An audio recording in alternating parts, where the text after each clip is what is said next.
Hi everyone, this is Kelly from The Truth in Story, and I know I look a little crazy, but I'm recovering illness and I haven't been sleeping very well. I've noticed in my last couple of videos that my eyes have been really swollen. I should be taking tea bags and putting them on my eyes to reduce the swelling probably. This, just to get started, because this is going to be a little bit random, I will get, you know how I did with 31 Days of Tarot, same thing with Lenormarch. I'm probably going to babble a little at the beginning, but Callie Bear did a video I watched this morning on her tea favorites, and so I thought I would share those as well. My absolute favorite tea is Hot Cinnamon Sunset, which is originally by Henley's. Yeah, Henley's. I love these. You used to only find them at Barnes & Noble's. I found them at Meijer's recently. You can also get a version of this at Trader Joe's. It's really good, but this was the original one that I really loved. The other is my favorite is Candy Cane Lane Tea. You can get there's another box for this too. They used to always come out at Christmas time, and then it got a couple years, it was hard to find it. I got like an eBay auction and bought like 6 or 7 or 8 boxes of it a couple years ago, and I still have a couple of them. It's a green kind of pepperminty but very smooth pepperminty tea that I quite love. Those two are probably my top favorite. I do like a good old Lipton black tea with this is Bavarian Wild Berry. Again, can't always find it, but I do like this. It's one of those that I'll go back to. I'm one of those people that whatever kick I'm on in terms of tea, I will drink it and drink it and drink it and drink it. I don't like really, oh, today I feel like such and such. Today I feel like such and such. Sometimes, but for the most part, if it's winter time, it's generally Cinnamon Sunset or Candy Cane Lane tea if I don't want the caffeine. If it's later at night, I need to go to sleep. But mostly I'm a black tea drinker. I like Irish breakfast. I like English breakfast. I love this Tetley's black and green tea. It's like a mix, so you get the benefits of the green tea, but you get the taste of the black tea. This is not always easy to find here. I found it, I want to say at Walmart. I know some people boycott them, but I think that's where I found this big one. And sometimes there's another like kind of discount store that I can sometimes find in big boxes, and I grab it when I can because I quite like that. But for me, the key ingredient to good tea is sugar in the raw. I love this. It's like a brown, it's raw sugar cane, turbinado cane sugar versus like white sugar. This is the key to good tea, in my opinion. So, there you have it. There's my favorite teas. I do have more teas, that people have sent me, or, I've gotten for birthdays and things like that. But those are the ones I tend to come back to over and over again. So I decided to stick that in there because Callie Bear was sharing her tea. And I'm actually going to go grab my tea because it's brewing, because I am still kind of recovering from the whole throat thingy, and I will show you my favorite tea cup.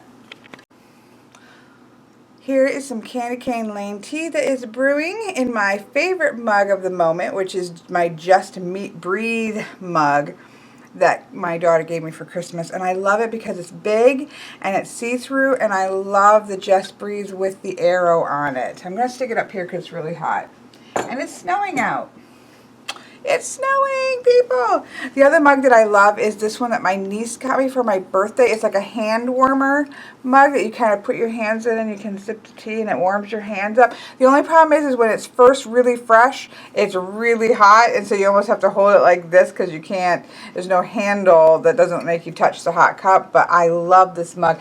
To me, mugs are just as important as what's in them.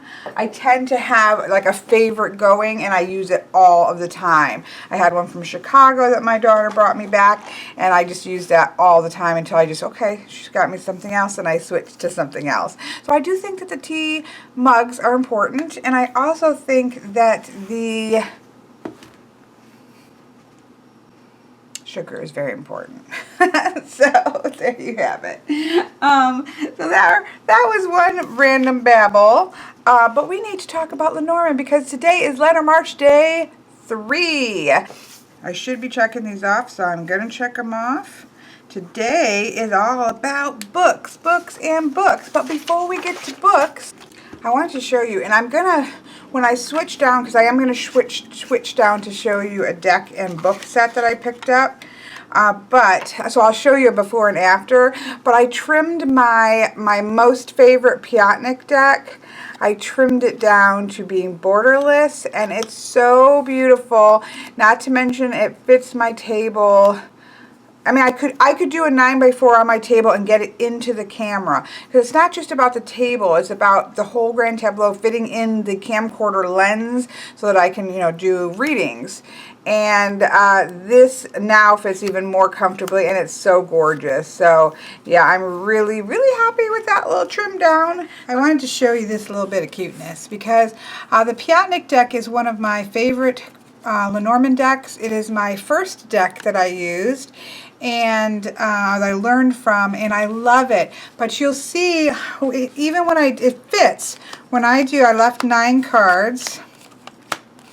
So when I'm doing a reading, I can get, for a grand tableau, I can get all 9 cards across, but it is a tight squeeze and it gets cut off at the bottom when I go this way. So if you imagine, you know, going down 1, 2, 3, 4 rows, it gets cut off. So it's a very tight squeeze. Whereas I decided to go ahead and trim them and make them gorgeously without borders. How sweet is that? Because these have, you know, it's a white border around it, plus this inner border here. And they're lovely. I still like them. But look, because these images do fill up the cards, except for it kind of lightens at the very top, it makes for such a beautiful borderless deck. And if I go 1, 2, 3, 4, 5, 6, 7, 8, 9, you can see that I can easily get those across with some room to spare, as well as, you know, if I push those up a little bit, let's see, I haven't tried this yet. 1, 2, 3, 4. I can, especially if I pushed it all the way, I would actually be able to see all the cards very well in a 9x4 with this card deck, which is a deck that I quite often like to use. Another example would be here, now I actually like, when I do 9 cards, I actually quite like a full-size deck, so I wouldn't trim all of my decks, and I would be inclined to probably at some point get a second deck to leave larger like this, because I actually, when I'm doing my 3 voices, I like it to kind of match in size when I'm putting tarot cards around it. But for, you know, Lenormand is all about space because you're laying a lot of cards out. You want to be able to so that's quite a difference in size. And definitely gives me some nice, and even that with 2 tarot cards is still going to be lovely. I actually quite like that. So, because that's normally what I would do. So, yeah, I'm really pleased with how that turned out, and I just wanted to show you that while I still had 9 left, so you could see the difference. So that is my Piatnik deck that has been trimmed down to a borderless cute. Even the backs don't look bad. I mean, obviously, you still have the angels in the middle. I do like the white border around the backing, but it's still very sweet. So I'm very happy with that. That's my first Lenormand trimming. Very exciting, very exciting. So I will, when I switch down, you'll see a clip that I did of a before and after, because I can't do anything without videotaping what I'm doing, right? We can't have that business. So the question today is about books. You know, what do I have? What do we want? You know, do you think it's necessary? I think that's one of the most important questions is a book necessary? And to be honest, I'm going to say no. But I think that Okay, I'm going to say no to get started, but I think that there's things that you can learn. So I didn't know of any books when I first started with Lenormand. There were only one or two, I think, that were available, and I wasn't sure about them. And so I really just went off, once you know the keywords.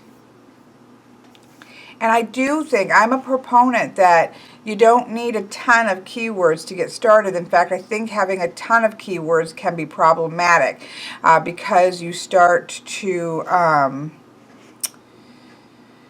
it can mean just about anything. So I think starting out with a pretty kind of set idea of what each card means is a good way to get started, because what is important for me about Lenormand is consistency. So getting a sort of set meanings to yourself, it doesn't mean it can't be flexible, but there's a little bit of a, okay, this is basically what each cards mean.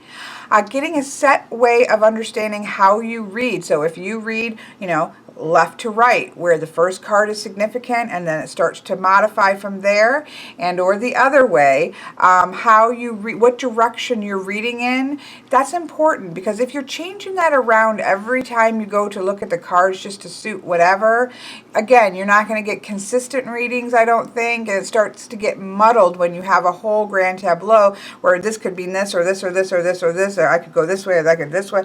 It starts to get muddled and you stop getting consistent accurate readings, I think, when you don't have a kind of core understanding of how you're going to go about this. You kind of have to commit a little bit to kind of some core meanings and the core way that you're going to read, at least at the beginning. And then, it's with everything. I believe, and the other question, I wanted to really make sure I pointed that out about consistency with Lenormand, because I think that you really can get muddled and you can really pretty much say anything you want if you don't have some set ideas of how you're doing it and then kind of stick with those consistently. Number one. The other thing that I wanted to talk, I saw some, comments here and there that made me think to make sure I wanted to touch on that, was the idea of intuition, that there's somehow this understanding that you can't use, that intuition doesn't play a role in Lenormand, and that's really not true. And nobody specifically said you can't use intuition, but they're just the way some of the comments and descriptions were worded. It's almost like, oh, I've got to leave my intuition behind, or those kinds of comments. And I strongly disagree with that. Any divination system is about your intuition. Any divination system is interacting with you and your intuition, and whether that is for you tapping into the subconscious, tapping into the collective unconscious, tapping into spirit guides, tapping into whoever you're tapping into. You're tapping into something. The cards themselves, right, aren't magic, in my opinion. The card pieces of paper themselves don't hold any meaning. They hold meaning, but it's a shorthand to tap into whatever it is we are tapping into. And so that by nature, you are always going to be tapping into or using your intuition. I think that the reason people say that is because you're not diving deep into symbology, but that's not the same thing as diving into your intuition. Yes, with a tarot card, for example, we might look at this gorgeous tarot card and start to, okay, the bird rising here sees something. This light coming out from the forehead tells me, something about the third eye chakra, la, la, la. We have the towers and the black and white towers of severity and mercy. We have the wave crashing over here, but they're rising up and out of it, and, go into all these little details where we can almost, okay, but this white tower is standing on this rocky shore, and the rock here is a solid foundation, and, we go into all these details, symbolic details within the card itself. That's not the case with Lenormand, okay? We're not diving into the details of the symbology in a particular deck. That's why, in truth, it doesn't matter with Lenormand what deck you're using. What matters is that it's clear what it is. So this is a ship. It doesn't matter that it's a steamship versus a ship with 12 sails on it, or versus a Dirigible flying ship. It doesn't matter. It's a ship. We're not going to go into, oh, well, this got dark smoke coming out of it. We're talking about the Industrial Revolution. We're talking about, so, the travel will come with consequences polluting the air, things like that. We're not going to do that. We are going to see this and we're going to say this is a ship. That is the difference in terms of digging into the symbology of it, and that's why very often what you'll hear people recommend for Lenormand cards is that it's kind of free of the clutter of symbology, because that doesn't matter. It doesn't apply, and in fact can mess with people trying to switch from tarot to Lenormand. So a ring is a ring. It doesn't matter if it's two rings hooked together. It doesn't matter if it's the hand fasting of the Celtic Lenormand. You read that as a ring no matter what you see. A scythe is a scythe. It doesn't matter what the image is. The rider is the rider. It doesn't matter what the image is.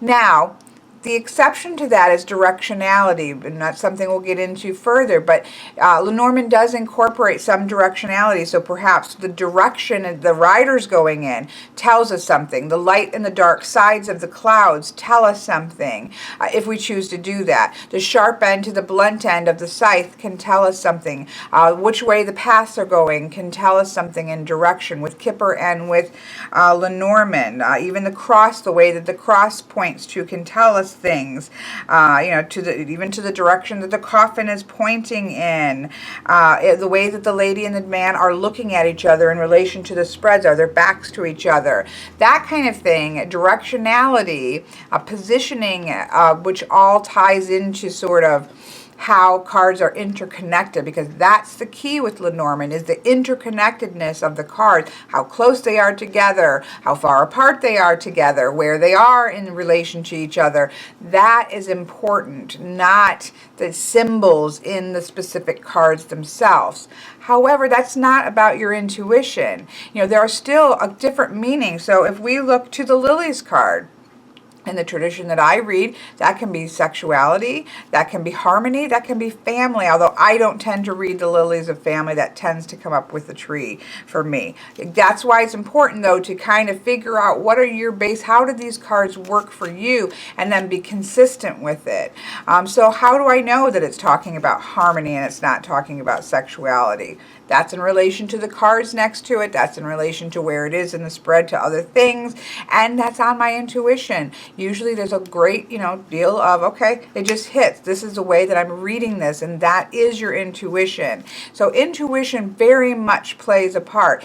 Just like with tarot, there are traditional base meanings for a card that are there regardless of what deck you use, right? The Three of Swords is about loss, heartbreak. It doesn't matter what deck you use, that connotation is there, that base meaning. And then we springboard off of that with our intuition, with our experience with the card, with the individual decks that paint them differently. We springboard off of that. So with Lenormand, we have the traditional meanings, but the way that we combine those with other cards is where our intuition kicks into play, and we have that springboard. It's a tighter springboard than I think tarot, which is wider open because the symbology is so important and can change things. It's a tighter springboard, but it is a springboard, and your intuition does play a key role. So I wanted to, as I would, kind of watching everybody's things, those two things, the idea of picking core meanings,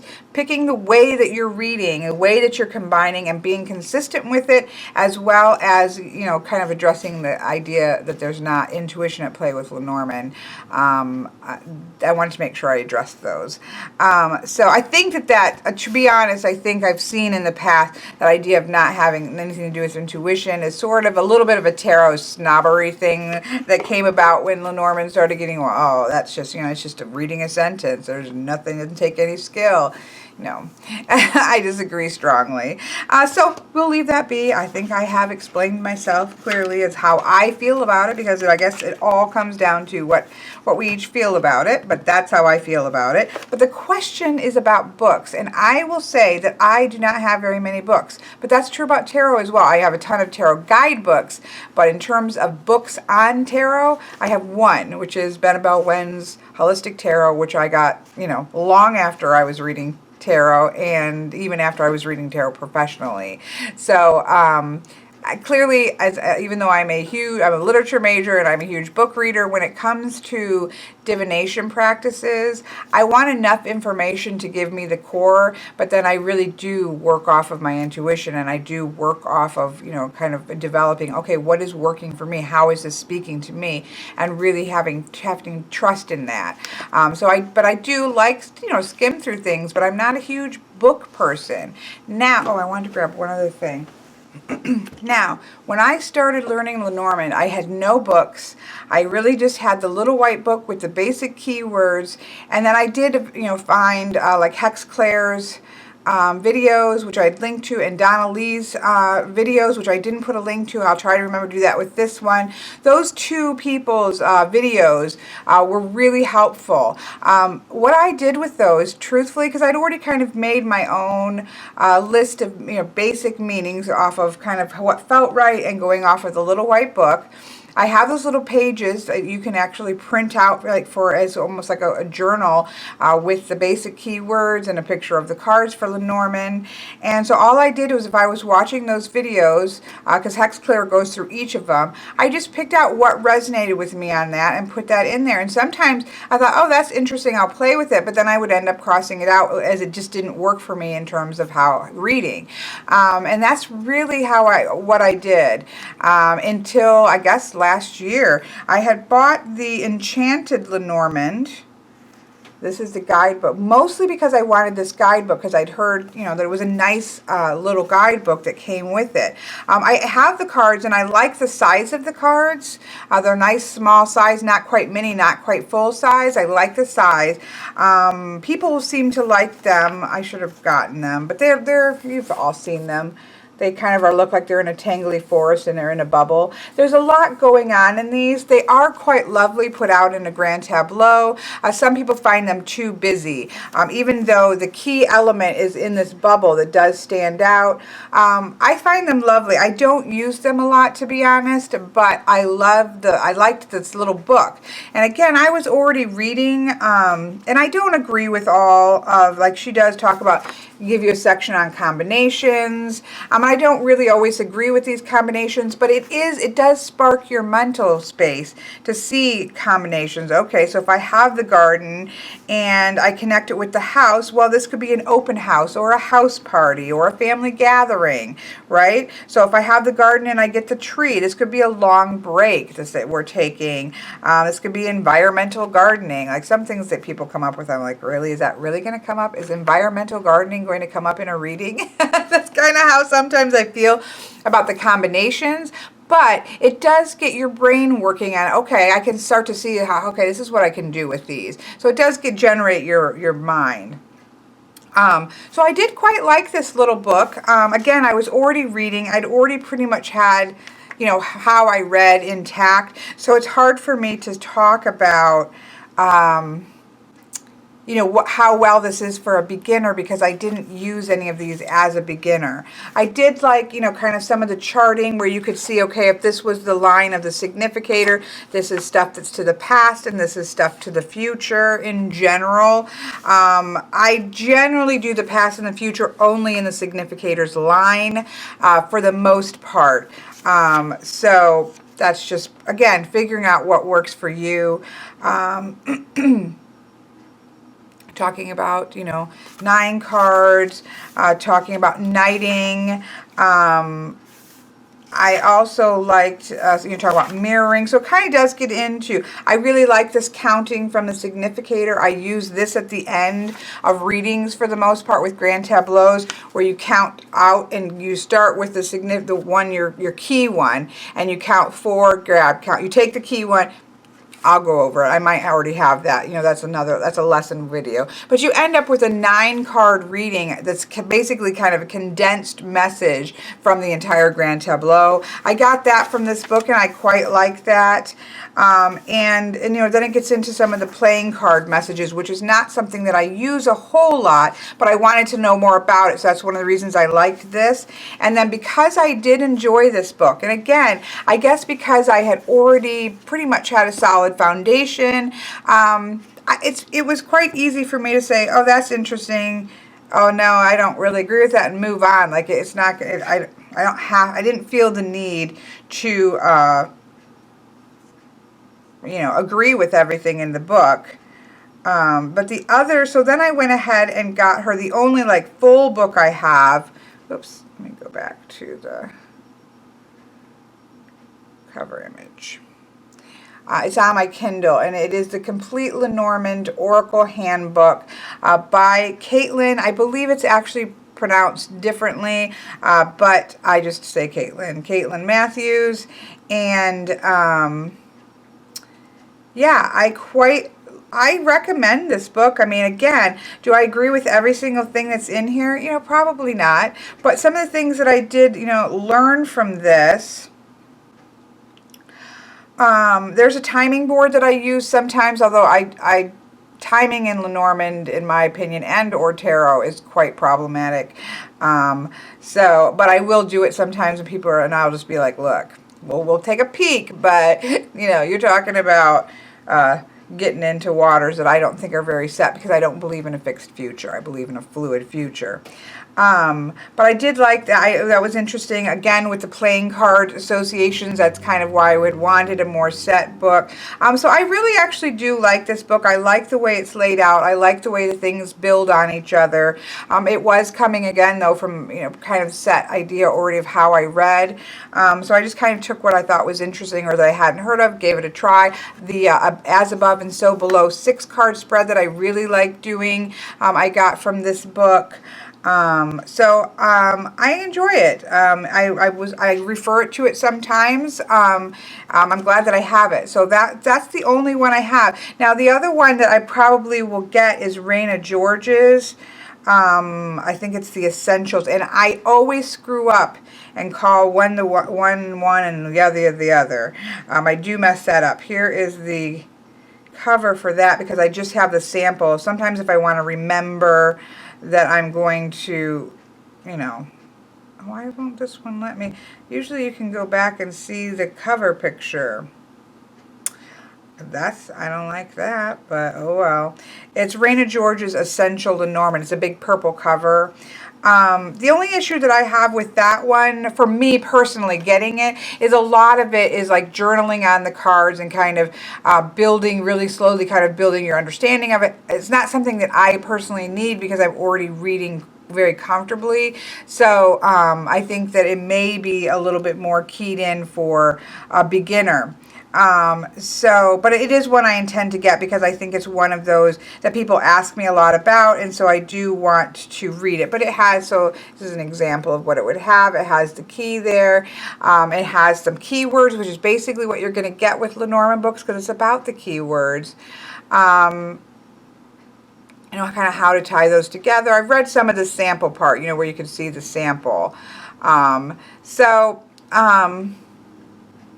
I know it goes into her story with Lenormand. One of the reasons that I haven't gotten this one is because, from what I understood, it is kind of based, you know, in terms of deciding what card meanings you're going to use. There's kind of a German system, there's a French system. I tend to go more to the German system, which uses, I have a video on that, but it goes into more, the anchor is the work card, and there's kind of different meanings sometimes. I think the fox, the snake is a whip, can be different. Depending on what kind of school that you're going with. I stick mostly with German, I think, because I worked with Hex Claire's videos and near the beginning, not long after I was working with Lenormand, and so that kind of made sense to me. And I think that Raina George also has some of her own quirks about things, and so it's that sort of, okay, if you're gonna, you almost have to commit to that kind of being where you're coming from. And so since I already have sort of my definitions, I'm not sure how helpful it's going to be, but I probably will get it just to try it and be able to tell people about it. The other thing I actually quite like, and this is not about, it's not just a Lenormand book. This is the book Fortune Telling Using Playing Cards by Jonathan D. I don't even know what kind of rating this gets. I'm using it for learning playing cards. It also has the Romney system in it, and then it does have a section on the Lenormand system where it does give the meanings of the cards, the numbering, how you know, that kind of thing, and it has some different spreads. I actually picked this book up originally because it has this pyramid spread that I really liked. It got a near and far spread. It has an annual spread that I wanted to try, and it has a master method that is a different way of using all 36 cards, but really focusing in with the playing card inserts. I've started to do a video on this because I'm ready to do a video on this master method. I have a whole handout for it. I want to work that in sometime this month. It just got convoluted where I was trying to explain it and I was making it too confusing. So I needed to restart and refresh that one. But I will do that one time this month because obviously it goes in with another way of looking at the cards, and I quite enjoyed it. But that's one of the reasons that I picked up this particular book, was because there were some interesting spreads in here I wanted to try. So the other deck's guidebook that I wanted to make sure to point out was the Celtic Lenormand. I quite love the Celtic Lenormand. Cards are stunning, because I love Will Worthington, so I use these cards quite a lot. Chloe McCracken is here on YouTube on Inner Whispers. The only thing for beginners is there are some changes. So because it's in the Celtic world, they changed some things to make sense to that particular world. There's also quite a few extra cards. You can obviously always, when there's extra cards, remove those and get it down to a key 36 cards, which is what I do. So underneath here I have, these are all the cards that are extra that I've removed. There's an extra Lord and Lady. There is an extra tree so that you can have the, because it's based on a pagan ideology, so you can have the Oak King and the Holly King tree. There are 2 different snake cards. There are more birds so that you can have the Maiden, Mother, and Crone energies. There's chickens and owls and then regular birds. There's a boy and a girl child card. There's a cat card that you can add in with the dog card. And there's another rider that lets you have a female rider. It also lets you decide which direction. If you like your horses or riders to be horsed to going in one direction, that way you can choose it. So there's quite a few extra cards in here. But you can get it down to a base 36, which is what I do. But even within the cards, so let's say instead of a bouquet, there is a meadow. It's not too hard to pick up once you understand it. Instead of ring, there's hand fasting, which I actually quite like. I feel like this image portrays the meaning of the ring outside of marriage a little bit better, even though this is to do with marriage and Celtic, system. I do feel like the let me see. Here, instead of a garden, there is this kind of, I can't remember what it's called. My brain's blanking. But it's that idea. It's where people would gather together to bring in a harvest. And so it's the same connotation of everybody coming together, but they wouldn't have formal gardens that you see in Lenormand in this world. And so that's been changed. Sometimes I get confused with the tower and the house card, although again, once you know what it is, or the tower and the coffin card, I should say, because the coffin card is a burial mound. But it's a great deck, and once you kind of get those changes and understand why they're there, I don't have any problem with it, and I love it. But one of the things that I recommend this particular deck for is if you do want to, and I don't personally recommend this when you're starting out with Lenormand, but you can read this more oracally. You can leave all those cards in her guidebook, and I have a review of this, so you can walk through the whole deck and the differences. Just go to deck reviews, or I think go to the Lenormand playlist. But it has keywords as nouns, descriptors, and verbs. It has a playing card association, a description. It has a good chunk of meaning. It has a spiritual reading. So how how would you read this if you were coming at it more from an oracle spiritual sense? It has issues of dark and light. It has spell use if you want to use the cards for spells. It has an affirmation, and it has associated deities for the cards. So this is a really good book if you do want to use it a little bit more oracally, and that's kind of how I would define it, in a more of a pagan sense, in a more of an oracle sense, in a more of a spiritual kind of based practice sense. I think this is fantastic for that, and it's a great guidebook.